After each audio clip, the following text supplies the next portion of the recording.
Your ability to respond to stress is an accurate predictor of long-term health outcomes. And there's no better way in the moment to see how well you adapt to stress than to see the way you respond to a change in your routine. I'm Dr. John Bartemus, and I'm putting the pieces together to help you live a life at optimal.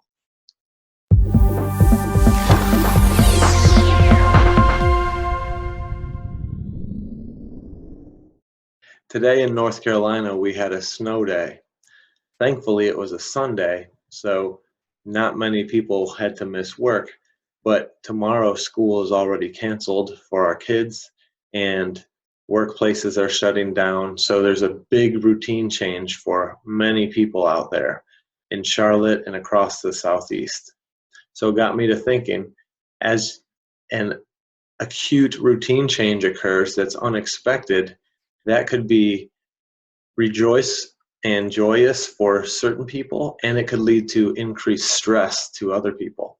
What's the difference between those two people? Their ability to adapt. And your ability to adapt on the fly is very important in your health, because if you can adapt well, that increases stress, and the more stress you have, the higher your risk of diseases across the board, especially if it's chronic stress. So if you're chronically put in situations where you need to adapt and you're not good at adapting, that is unhealthy for you.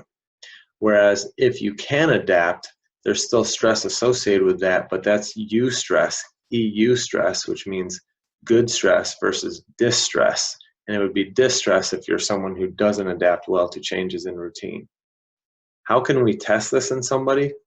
Well, there's a test called the cortisol awakening response, which is a 24-hour salivary test of your diurnal rhythm of your cortisol release. And the cortisol awakening response in the research has been shown to correlate with long-term health outcomes. Good outcomes if you have a strong cortisol awakening response, or poor health outcomes, especially associated with dementia risk, if you have a poor cortisol awakening response.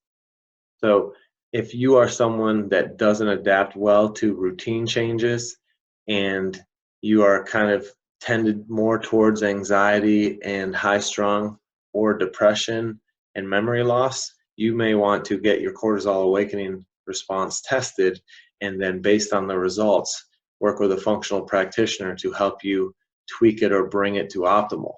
It will help you respond to stress better in the short term and decrease your risk of chronic illness in the long term.